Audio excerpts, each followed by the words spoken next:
Now, welcome back to Calling It. So we have to put what happened during the week behind us because Celtic do take on Motherwell this weekend in the league, still going for the 10 in a row. Reflecting on the week, I do stand by what I said in the video on Wednesday night straight after the game. It was not good enough from a Celtic standpoint. The defence still isn't good enough. The recruitment isn't good enough.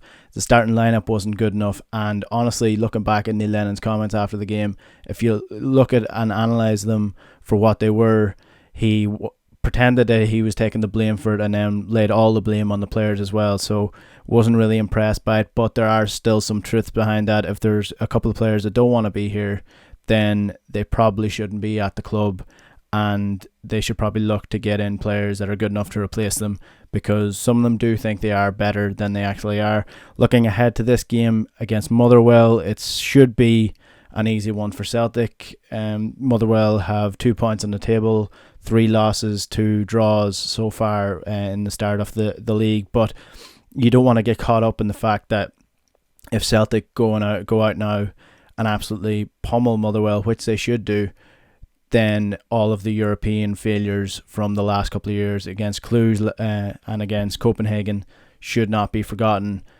There still is a massive issue with Celtic. Even if they win 10 in a row this year, they need some really, really strong leadership, and they need to start rebuilding the club so that they're going to be good enough in Europe, because ultimately you can win as many league titles as you want, but Celtic are a club that are big enough that should be competing in the Champions League, and if they want to keep competing at that level, they need to be in it so that they can recruit players who are good enough to play in it. So 10 in a row, yes, that is the outcome this year if Celtic win the league, and it is historical and massive and really important, and domestic form is important, but you don't want to get caught up in the fact that it's a be all and end all, and once the 10 in a row is done, that's it, because ultimately once 10 in a row is done, if they get it done, the Scottish League doesn't stop, it still continues. The Champions League doesn't stop, it still continues.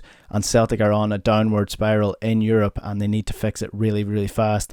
The players aren't good enough, the manager doesn't seem to be good enough, and the board members don't seem to be bringing in the right recruitment or the right people to recruit the right people. So that seems to be an issue. But moving on to this weekend, Motherwell, David Turnbull came into the squad rather. Good signing overall. It's going to be interesting to see if he starts to put pressure on Cal McGregor, if he starts putting pressure on Scott Brown. I would say that Celtic would need to probably make a few formation changes if Turnbull is to do that. I can't imagine he's going to come in as a defensive midfielder. He gets forward too good at getting goals as well. So he's probably not going to play as a defensive player. Maybe in Cham, maybe his future's not at the club. Tom Rogic seems to be out the door as well. So potentially he's just a replacement for that. But looking at the starting 11 for this weekend, Barkas is going to start in goal. I thought he did really poorly for the second goal. Arguably, yes, it is El Hamed's fault ultimately, but I don't think a goalkeeper should be getting beat at his near post from that angle. He probably should have did better, but he is the best goalkeeper Celtic have right now, so he's going to start in goals. Like I said, El Hamed was at fault for the second goal. There's no two ways about it. He should have dealt with it. His positioning at the start wasn't good enough. He was caught flat-footed, and he should have just dealt with it, be that fouling him from outside the box, be that clearing the ball out for a corner. He should have dealt with that. So he is definitely going to be out of the team this weekend, and Jeremy Frimpong's going to come in. Thought Frimpong was quite good last week in the league, but his end product does need to improve as well. But he's going to be starting right back. At centre back, Neil Lennon said that Nir Biton is carrying a knock going into this game, a groin injury, so he's probably going to drop out. It's going to be Ayer and it's going to be Julian now. Ayer is one of those players that is reported to be wanting to try and force a move out of the club. I haven't been impressed with his attitude throughout his Celtic career, to be completely honest. I always felt that he had an air of someone who felt that he could do better than Celtic. So if he wants to leave, I honestly don't think he is going to be missed that badly if Celtic can recruit someone better, because he is a good footballing defender, but he's a terrible defender, if you get what I'm trying to say. He needs that solid rock beside him if he's going to be a starting centre back. So if he forces a move, then it's going to be important to replace him, but I think you can get a better actual defender to play at centre half than Christopher Ayer. but he's going to be starting centre back because Celtic just don't have any other players to play there. And it's going to be Greg Taylor again at left back. Greg Taylor is poor again during the week. Don't want to be seen to be continually criticising him. I just think he's out of his depth. I don't think he's good enough to be Celtic starting left back. And again, this is the issue with recruitment coming in.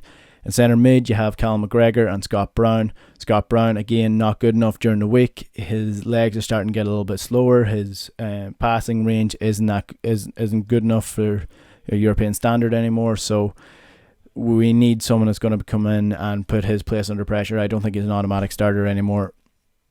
And then moving forward in the team, James Forrest, end product, not good enough during the week again. But with strikers out injured, it's likely going to be Christie starting up front again, with El Yunusi playing as a left flank as well. So Christie, I mean, he's not a forward. It seems wrong to criticise him for his performance playing up front during the week because he's not a centre forward. He shouldn't have been playing there in the first place. Neil Lennon said in his press conference ahead of this game that Christie played well and that, you know, he got his goal, so what do you want your forwards to do? I mean, like, yes, he got a goal, he got a deflected shot from outside the box, but he's not a striker, he shouldn't be playing there. But also don't want to be too heavily critical on Christie because he's playing out of position because Klimala isn't match fit and Ajeti isn't match fit yet, and Edouard is still out injured. Whether or not he's actually injured or not is speculation. It's hard to know. Neil Lennon refused to go into it in his press conference ahead of this game as well. I mean, if Edouard's going, he's going to the Premier League because he's been linked with Villa, he's been linked with Leeds as well, and it's probably going to be a 30 million move if he does go. But ultimately, he's still a Celtic player. This week, what we're being told is that he's not available because he's injured. So all you can do is speculate around that. You can't really say whether he is or not. But at the end of the day, you have two strikers on your bench. Why aren't they match fit at this stage of the season? That's what I would question more than questioning whether Edouard's moving out of the club. You should have a backup striker ready to go. And going through that team, if you look back at this video, the centre back situation, if Beaton's out injured and Ayer leaves, Celtic are left with a hole at centre back.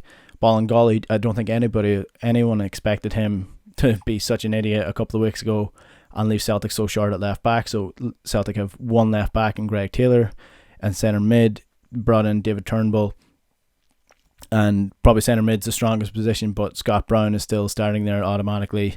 And then moving forward to the team in the striking position, once those two strikers get fit, then we'll find out if they're good enough, and then we'll find out if Celtic need to recruit there. So there's some serious recruitment issues at Celtic at the minute. They need to bring in more players, and they need backups for these starting players.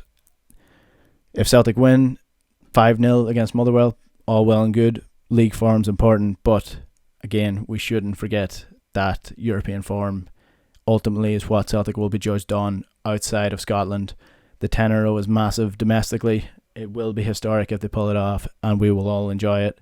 But European form is the real sign of where Celtic are at, and they're falling down massively at the minute. What's your predictions for this weekend? Do you think my team sheet is right? Do you think my team sheet is wrong? Do you think I'm being too harsh on certain players? Let me know in the comments below. Subscribe to the channel if you want more. I'm Endicall. This is Calling It. We'll chat to you later.